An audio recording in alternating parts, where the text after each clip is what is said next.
na Avenida Maralina, no bairro do Sobradinho. Olha, 10 horas e 35 minutos, nós estamos aqui recebendo a visita da nutricionista Gabriela Berman, que vai falar sobre uma alimentação saudável, não somente nesse período de verão, mas para a vida toda, não é isso, doutora? Bom dia. Bom dia, com certeza. Né? Chega só um pouquinho mais perto. Pronto. Aqui. Aí. A alimentação saudável para manter na sua vida para o resto, né, dos tempos. Né? Esse é sempre o objetivo. Né? Quando a gente fala em dieta, a gente tem uma ideia muito justamente de restrição. Né? E a ideia é manter um plano alimentar que você consiga manter ele e manter de acordo com seus hábitos de vida, de rotina constante. Mas as pessoas têm uma dúvida muito grande. Por exemplo, quem já é sobrepeso, quem já está acima do peso, ele pode voltar a ter uma reeducação alimentar, uma alimentação saudável? Pode, claro. A ideia de reeducação dá a ideia de que você já foi educado e está se reeducando, né?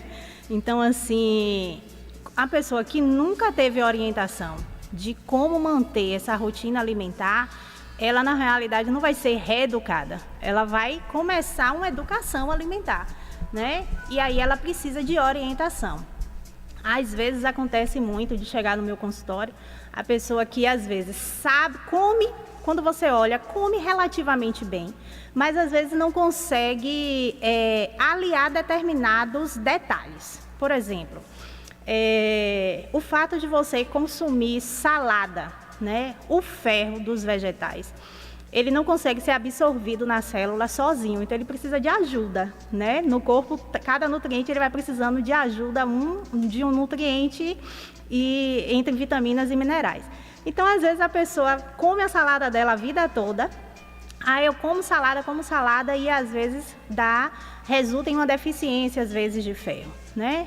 E aí o que acontece? Esse ferro não está sendo absorvido. Então tem estratégias, por exemplo, de você simplesmente colocar o porquê, né? Que nossos avós já diziam, tempera a salada com limão, né? Porque esse limão, tangerina, laranja, porque justamente a vitamina C no mesmo momento da refeição vai fazer com que esse ferro do vegetal ele seja absorvido, né? Então às vezes a pessoa come bem, a pessoa está de sobrepeso, né? E às vezes olha e diz assim, eu como bem, eu tenho uma rotina alimentar que relativamente é saudável, mas ainda assim está tendo alguma deficiência de algum nutriente.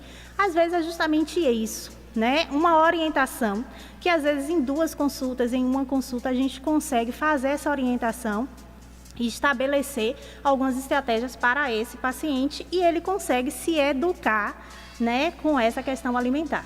Mas essa questão de educação alimentar também está muito ligada à questão cultural? Também, muito, né?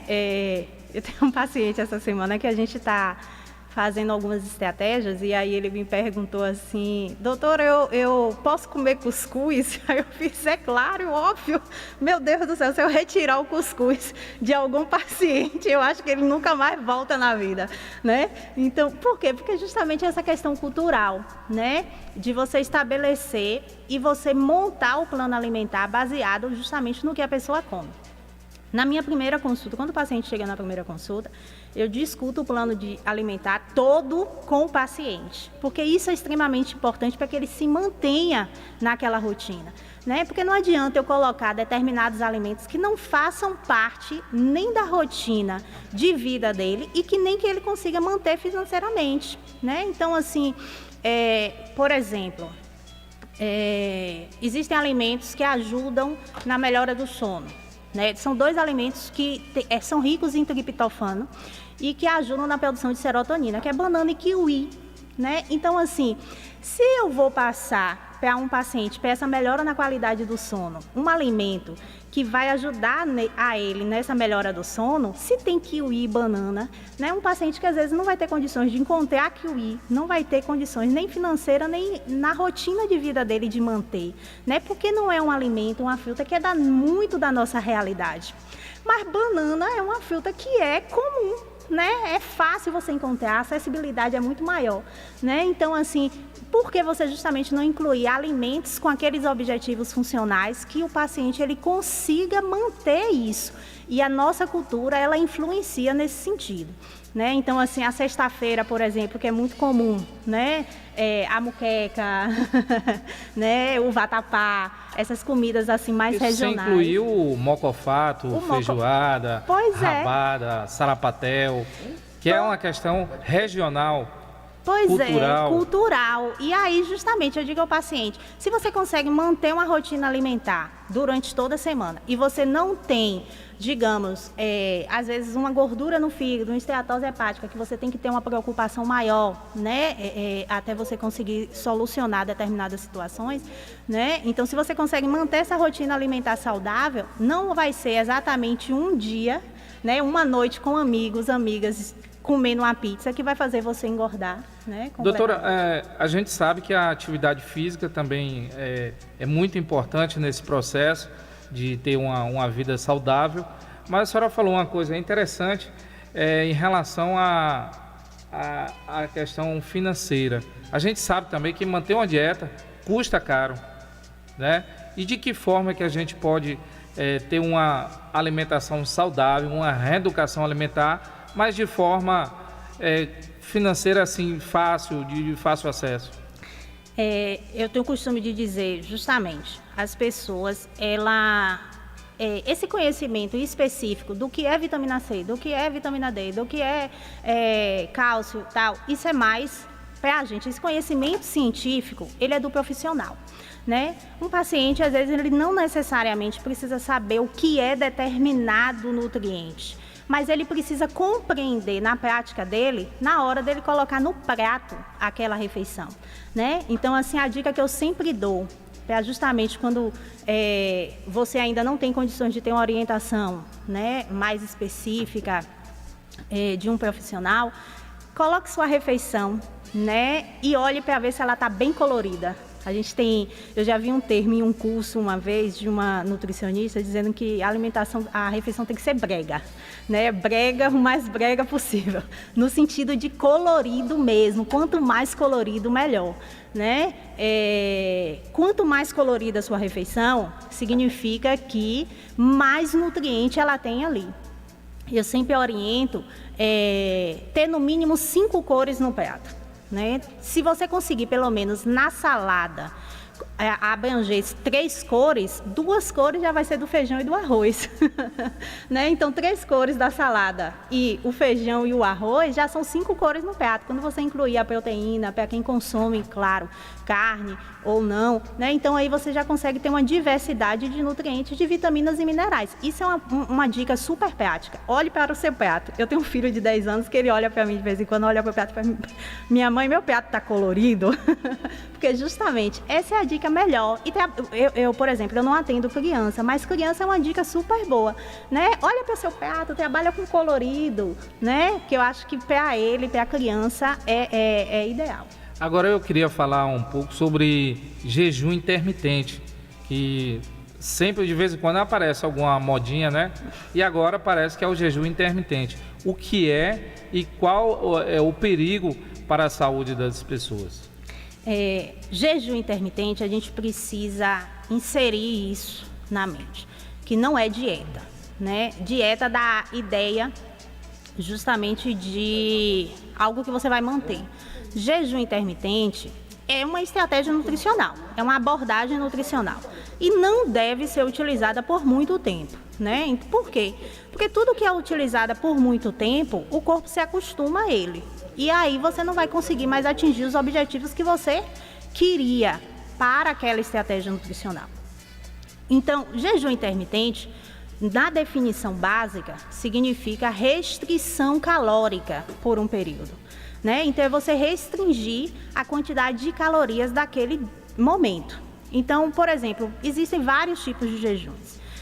Um deles, o mais conhecido, é o jejum que você fica determinadas horas, que a gente comumente chama de 16/8. Significa passar 16 horas sem se alimentar e 8 horas, 16 horas sem se alimentar e 8 horas na atividade normal. Mas esse 16 horas, você pode começar com 10 horas, 12 horas, 14 horas, 16 horas, e aí até onde a pessoa consegue fazer a produção, geralmente, de corpos cetônicos. Então, tem diversos objetivos no jejum intermitente, né? Uma das principais, e que tem sido aliado muito, é essa questão do emagrecimento. Por quê? Porque, assim, a gente aprende desde lá, da quinta série, na minha época era quinta série, hoje é sexto ano, né? Mas a gente aprende desde lá do início, e isso não é só para conhecimento científico, né? Específico de quem vai, digamos assim, para meio acadêmico. A gente aprende lá desde o início que para a gente produzir energia, nosso corpo produzir energia, ele precisa de glicose e oxigênio, né? Então o oxigênio vai vir do ar, né, que a gente respira, e a glicose vai vir justamente do alimento. Quando essa glicose que veio do alimento, ela está em excesso no corpo, então aí o corpo entende que ele precisa armazenar essa glicose. Então então se tem demais, eu vou guardar. Mas aí eu não vou poder guardar a glicose somente em forma de glicose. Então o corpo ele tem essa capacidade, né, essa inteligência. Ele pega a molécula de glicose, né, e aí começa a juntar várias moléculas de glicose e forma uma molécula chamada de glicogênio, que ela vai ser acumulada no músculo. E aí o que acontece? Vai guardando lá esse glicogênio no músculo. Quando a gente estabelece um jejum intermitente, né, uma estratégia nutricional desse tipo, a gente quer, digamos, entre aspas, ensinar ao corpo que ele tem outras formas de produzir energia. Ô, doutora, só para resumir, não funciona. Na realidade, funciona dependendo do objetivo e de forma orientada, né? Então, é você fazer o corpo tentar buscar outras formas de energia, como eu disse, quebrando o glicogênio da massa, da questão do músculo. A questão do jejum é que ele não é só utilizado para emagrecimento, né? Então, a gente tem essa ideia de que é para emagrecimento, mas existem outras funções também, né? Ele também pode ser utilizado para a produção de resposta imunológica, né, em outros fatores. A questão é essa perda muscular que pode acontecer de forma desorientada e causar depressão de massa muscular do paciente. Olha, são 10 horas e 47 minutos. Nós estamos aqui com a nutricionista Gabriela Berman falando sobre alimentação saudável. 10h47, em nome de Pãozinho da Guil. É o melhor pãozinho de Feira de Santana, hein? Delicioso e derrete na boca. É só ligar 988-21-1888 e faça o seu pedido. Doutora, só para finalizar aqui, ainda em relação a essa questão de dieta, a Patrícia quer saber qual a sua opinião sobre a troca de refeição pelos shakes.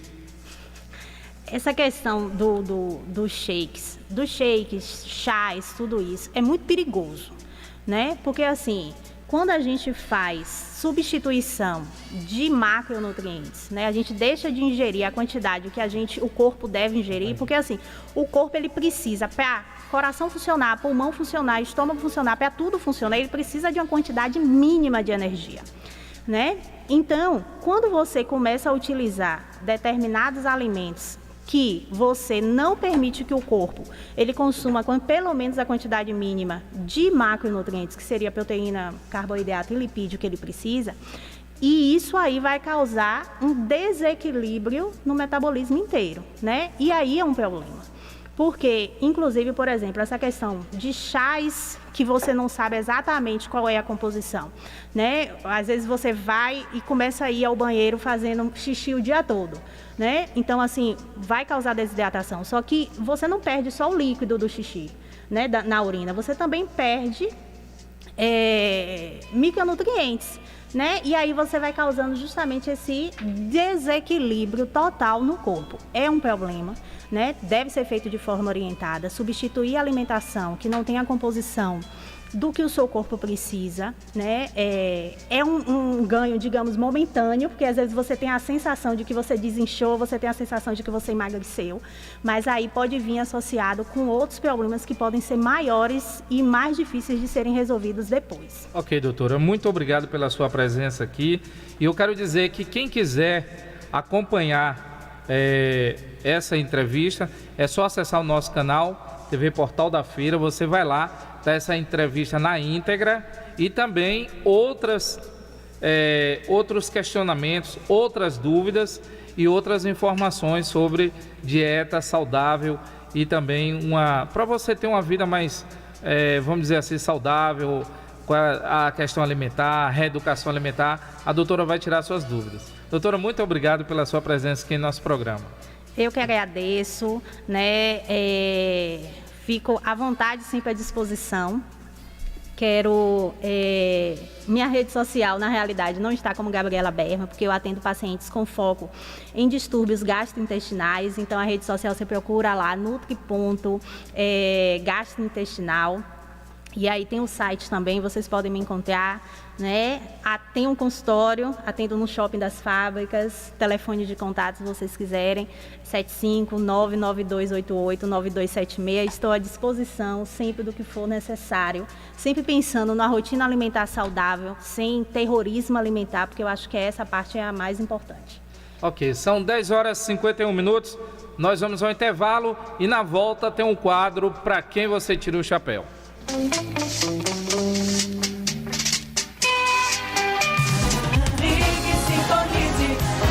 Programa Silvério Silva, jornalismo sério e descontraído.